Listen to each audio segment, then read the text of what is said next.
अस्सलामुअलैकुम वरहमतुल्लाहि वबरकातुहू। गंदम स्कैंडल। पाकिस्तान में हर तरफ ये बात हो रही है कि किसानों का कत्लेआम किया जा रहा है।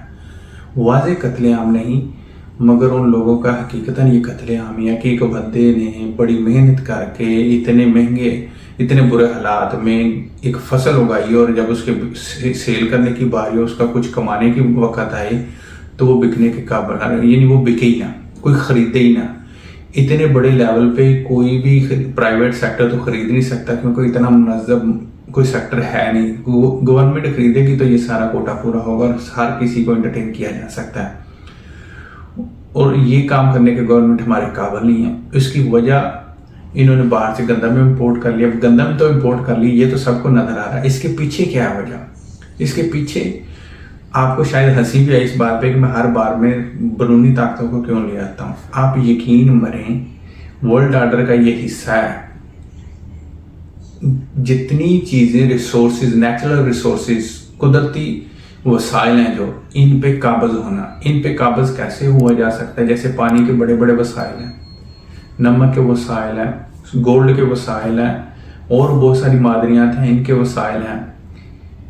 हमारी फूड मार्केट का जो भी खाने पीने की चीज़ें हैं, 80% हिस्सा या 70% हिस्सा कंट्रोल्ड है। बड़ी बड़ी कंपनियां इसमें इन्वॉल्व है। हत्ता कि पाकिस्तान जैसे मुल्क में भी दूध डिब्बों की सूरत में मिलता है। दूध कंट्रोल, ये चीज़ें आपको क्या लगता है ये कोई आम बात है? ये आम बात नहीं है।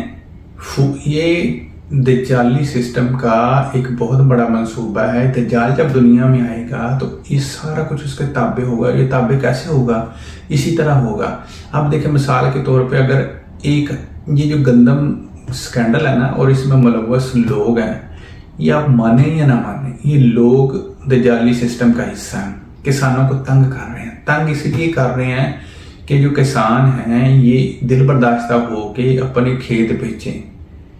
ये छोटी मोटी फसलें उगाने से तौबा तायब होकर ये काम छोड़ दें, और बड़े बड़े वसाइल वाले लोग, जो बड़े बड़े मालदार लोग हैं, वो 100 एकड़, 200 छोटे छोटे खेती करने वाले किसानों से उनकी ज़मीनें खरीद के अपने कंट्रोल में ले लें। अब आप देखें, 100 एकड़ है, उसका अगर 100 मालिक होगा, उसको कंट्रोल करना कितना मुश्किल है, और उसी 100 एकड़ का अगर एक मालिक होगा तो उसको कंट्रोल करना आसान होगा।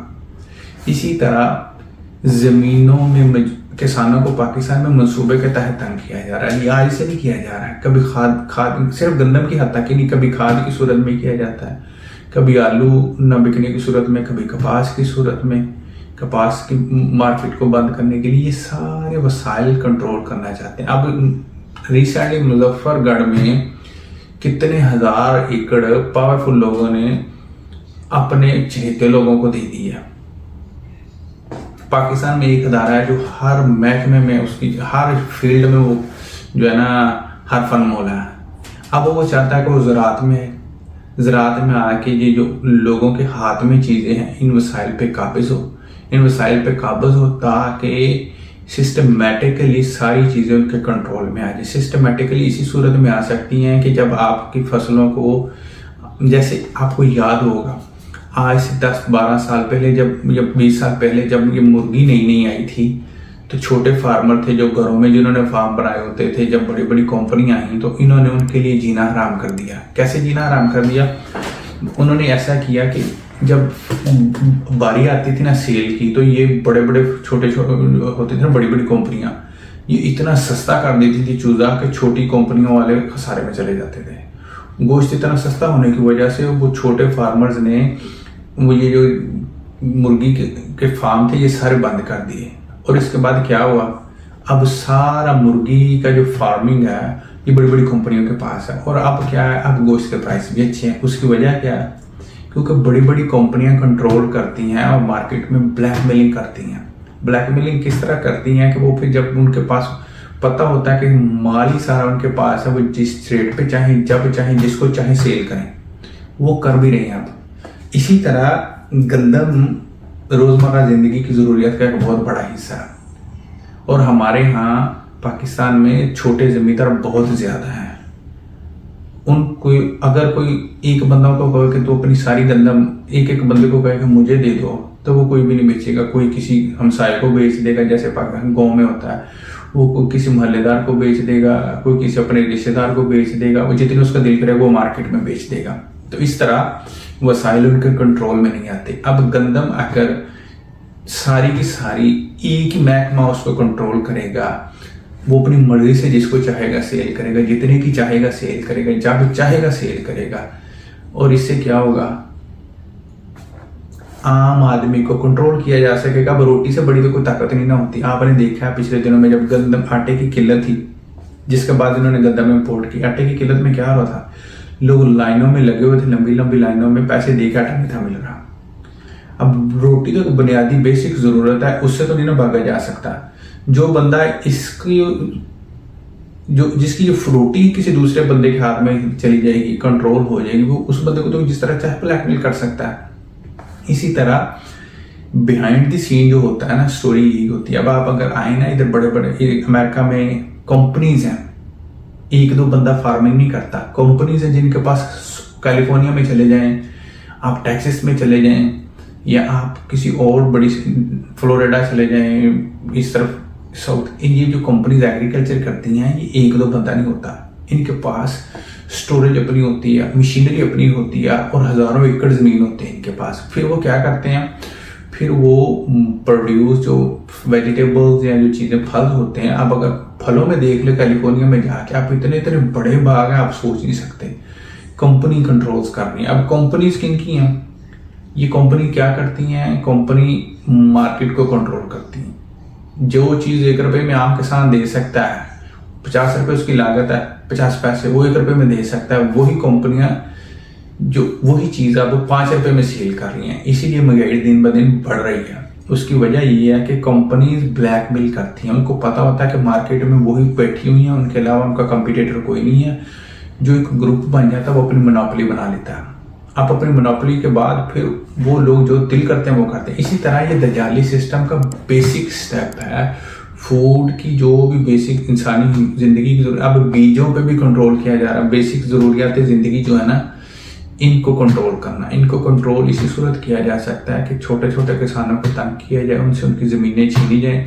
छीनने के बजाय अब यहाँ तो वो कहना पैसे ले लो तो बेच दो, अब सारे बंदे बेचने वाले भी नहीं होते। या फिर इनको ये करें, तंग करें। तंग कैसे करें, यही तंग करने का इनका जरिया है। जब वो फसल की बारी आती है, खाद महंगी कर देते हैं। जब बीज बेचने की बारी आती है, बीज महंगा कर देते हैं। और जब फसल उनकी तैयार हो जाती है, खरीदने की बारी आती है, वही चीज़ आधे पैसों पे कर देते हैं। अब किसान दिल बर्दाश्त हो जाता है कि मैं हर साल मेहनत करता हूँ, इतनी मेहनत करने के बावजूद मुझे एंड पे क्या मिलता है, मैं तो मकरूद हो जाता हूँ। फिर वो क्या होते हैं, वो दिल बर्दाश्त हो जाते हैं। दिल बर्दाश्त होकर वो इस काम को छोड़ देते हैं। इस काम को छोड़ देते हैं तो फिर बड़े जो वडेरे जिम्मेदार लोग होते हैं वो इस जमीनों का टेक ओवर कर लेते हैं। अब एक जमीन को 200 एकड़ को 500 एकड़ का एक बंदा कंट्रोल कर रहा है। क्या वो एक कंपनी अपने आप में? 500 एकड़ बहुत बड़ी रकबा है। कहाँ 500 एकड़ का 1000 मालिक हो सकता है, 500 बंदा मालिक हो सकता है, 200 बंदा मालिक हो सकता है, 100 बंदा मालिक हो सकता है। बांटी जाए 5-5 एकड़ में, कहाँ 500 एकड़ का एक मालिक होगा? तो कंट्रोल करना किसको सौखा है? आसान है, एक बंदे को। इसी तरह ये वर्ल्ड ऑर्डर का हिस्सा है कि किसानों से उनकी जमीनें छीने। इंडिया में भी ऐसे हो रहा है। वो आपको पता है, किसानों का सबसे बड़ा मसला इंडिया में इतना बड़ा उनका चला है, एहतजाज चला है। क्यों चला है? क्योंकि एग्रीकल्चर कंट्रीज है पाकिस्तान और इंडिया। इन दोनों कंट्रीज में कंट्रोल करना, अमेरिका, वेस्ट, इन जगह पे उनका कंट्रोल ऑलरेडी है। अब वो वहां करना चाहते हैं जहां नहीं है। इंडिया है, पाकिस्तान है, यहाँ ही अब किसानों के मसाइल क्यों हैं? फ्रांस में देखें, इटली में, वो पिछले दिनों फ्रांस में भी किसानों ने मुजाहरे किए। तो ये भाई चलता है। यही हम आखिरी शायद नस्ल होंगे जो इनके सामने रजिस्ट कर रहे हैं। अगली नस्लें जब पैदा ही मोबाइल फोन पे, सोशल मीडिया पे हो रहे हैं, उनके लिए जमीन में कोई वैल्यू नहीं रखेंगी और ना ही वो इस काबिल है कि वो इन चीज़ों को कंट्रोल कर सकें। मैं कोशिश करता हूँ कि वो चीज़ आपको बताऊँ जो हकीकतन कुछ मीनिंगफुल हो, ना कि मैं बैठा बस अपनी तशहीर के लिए आपके साथ बातें करता रहूँ, या मैं अपना यूट्यूब चैनल्स के लिए आपके साथ बातें करता रहूँ। मुझे इस बात से कोई फ़र्क नहीं पड़ता है कि आप मेरा चैनल देखते हैं या नहीं देखते। अल्हम्दुलिल्लाह मेरे पास सारा कुछ है, अल्लाह का दिया हुआ सारा कुछ है। वो चीज़ें जो यूट्यूबर्स बाद में अपनी ज़िंदगी में लाते हैं, मेरे पास अल्लाह ने ऑलरेडी दे रखी हैं। मेरे पास गाड़ी है, घर है, सहूलियत ज़िंदगी है, अब्रॉड में नेशनलिटी अल्हम्दुलिल्लाह, पाकिस्तान जो भी जहाँ भी अल्हम्दुलिल्लाह मैं खुश हूँ, जितने में हूँ मैं मुतमिन हूँ। मगर ये चीज़ें जब हम बाहर रहते हैं तो हम इन चीज़ों को देखते हैं और समझते हैं, इसीलिए मैं आप लोगों से ये शेयर करता हूँ। हो सकता है आप लोगों की ये हेल्पफुल हो, आप लोगों के लिए कुछ समझने में आपकी मदद करे कुछ चीज़ों को जो आप चीज़ें समझ नहीं सकते। ये भी मुमकिन है कि जो चीज़ें मैं बता रहा हूँ वो ना सही हो, मगर मेरी जो सोच कहती है मैं अपनी सोच के मुताबिक आप लोगों तक मैं पैगाम पहुँचाता हूँ। और ये गंदम स्कैंडल से कोई आम बात नहीं है। फसलें जब भी तैयार होती हैं, चाहे चावल हो, गंदम हो, फसलों को जब उगाना होता है तो प्राइस महंगे होते हैं चीज़ों के, जब बेचने की बारी आती है तो बहुत सस्ते हो जाते हैं और किसानों के लिए हमेशा नुकसान ही होता है। उम्मीद आप समझ लोगे। अस्सलाम वालेकुम।